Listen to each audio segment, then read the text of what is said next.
예, JTBC의 태블릿 PC 보도가 조작됐다는 허위 주장에 대해서는 앞서 저희가 법적 대응을 취했습니다마는 아직도 탄핵 반대 집회에선 이런 주장들이 거침없이 등장하고 있습니다.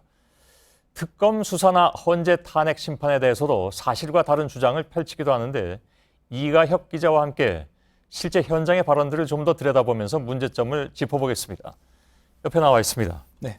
예, 탄핵 반대 집회나 항의 시위에서 끊임없이 등장하는 것이 바로 그 태블릿 PC 조작 주장입니다. 그렇습니다. 예. 지난 2일에 서울 목동에 있는 방송회관 앞에서 방송통신심의위원회를 비난하는 그런 집회가 열렸는데요. 예. 여기에 참석한 변희재 씨의 발언을 먼저 영상으로 보시겠습니다. 예. 저들의 목표는 뭐냐?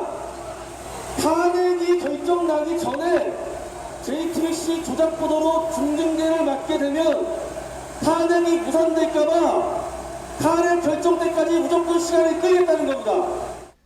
네, 내용을 좀 말씀드리면 주장의 요지는요. JTBC가 태블릿 PC를 조작해서 방송 보도를 했으니까 방심위가 징계를 해야 된다는 겁니다. 그런데 예. 방심위가 징계를 안 하고 있으니까 방심위와 JTBC가 한통속이다 이런 취지로 주장을 한 겁니다. 예. 하지만 방심위는 사안에 따라서는 저희 보도에 대해서도 심의에 나서기도 하는데요. 그때는 친박단체 등이 환영의 의사를 표시했는데 또 지금은 반대를 하는 이런 주장을 하는 겁니다. 때마다 예. 주장이 바뀌는 겁니다. 연일 거기서 시위하고 있다고 들었습니다. 네, 점거해서. 있습니다. 또 박효정 방송통신심의위원장 집까지 가서 시위했다고 들었는데 이게 이렇게 해서 될 일인가 하는 생각이 우선 들고 네. 조작설은 역시 빠지질 않습니다. 또 어떤 게 있습니까? 네, 지난주 토요일에 덕수궁 대한문 앞에서 열린 탄핵 반대 집회 당시 영상도 한번 보시겠습니다. 예. 지금의 현상은 바로 거짓과 선동과 조작에 의해서 이루어졌다. 박근혜 대통령께서 말씀하셨다시피 누군가의 기획에 의해서 이루어졌다. 그 기획의 중심에는 누가 있습니까, 여러분? 정부 좌파 세력들이 있습니다.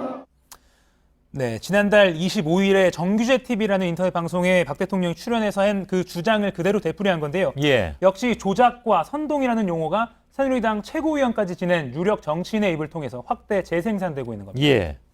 종북이란 말은 그냥 입에 붙어서 나오는 그런 상황인 것 같은데 이거 사실 그 명예훼손에 다 걸리는 문제들입니다. 아무튼 유력 인사들까지 조작설을 얘기하면서 탄핵 반대 집회 참석자들은 사실처럼 받아들일 수도 있다 이런 생각이 들기도 하고 네.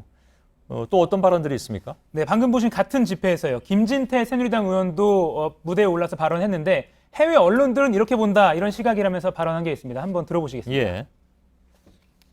이게 이해가 되겠습니까? 세월호 7시간 때문에 지금 재판을 받고 있다. 이게 외국 언론에서 이해가 되겠습니까, 여러분? 아닙니다. 너네들 지금 뭐 하고 있느냐, 이런 반응입니다.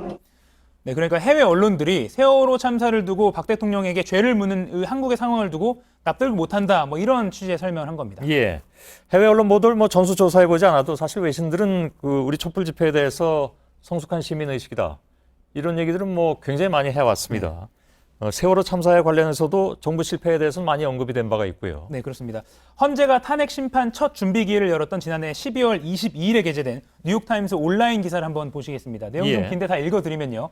박 대통령이 세월호 참사 당일 최초 7시간 동안 무엇을 했는지에 대한 의문은 계속 따라다녔다. 또 박 대통령은 그 시간 동안 관저에서 모습을 드러내지 않았고 청와대 측은 새로운 보고를 받고 지시를 내렸다 이렇게 말은 했지만 무엇을 하고 있었는지는 설명하지 않았다 이렇게 언급하고 있습니다. 그러니까 예.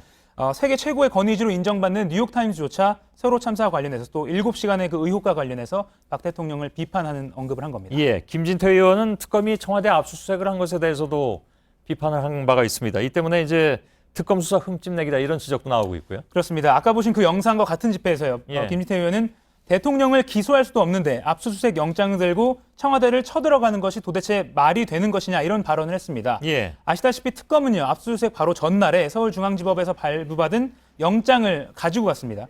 김 의원의 말을 다시 뒤집어 보면 법원의 영장 발부조차도 말이 안 된다는 것인데 사실 보수를 자처하는 사람들의 핵심 주장이 법대로 한다, 법치 이런 걸 강조하는데 예. 그 말과도 앞뒤가 맞지 않는다는 지적이 나옵니다. 형사소추 안 한다는 것과 압수수색 못 한다는 건 서로 얘기가 안 되는 상황이잖아요. 또 다른 문제는 이런 주장들이 나오는 탄핵 집회에서 이제 일부 참가자들이 단체로 동원된다 이런 의혹을 받고 있습니다. 네, 물론 자발적인 참가자들도 뭐 탄핵 반대하시는 뜻을 갖고 있는 시민들 물론 그렇죠. 자발적으로 참여할 수 예, 있지만 일각에서는 단체로 참가를 독려하고 있다 이런 제보가 저희 보도국에도 많이 제보가 들어오고 있습니다. 예. 한 수도권 소재 대형 교회 신도는요. 저희 취재진에게 이런 말을 했는데 한번 들어보시겠습니다. 예. 태극기 집회는 지금 대놓고서 동요하는 상태예요, 저희. 선교 때마다 거기 가서 참석하라고. 그 내용이 지금 몇 주째 계속 이제 반복이거든요. 점점 심해지고 있고. 예. 네, 또 지방에서 서울 관광을 시켜주겠다 하면서 전세버스를 태워서 알고 보니까 집회에 참가하게 된 이런 제보도 많이 들어오고 있습니다. 예. 뭐 민주사회에서 의견은 누구나 다를 수가 있는 것이고 태극기를 들고 집회 참석하는 분들의 진정성이 있는 분들은 당연히 그분들은 또 존중받아야만 되는 것이고요. 저희들이 그분들에 대해서 얘기하는 것이 아니라 매우 정치적 목적을 가지고 이렇게 집단적으로 행동하는 것 그리고 그것이 본인의 의사와 달리 만일에 나왔다면 그것은 당연히 문제 삼는 것이 아닌가라는 생각이 듭니다. 이가혁 기자였습니다.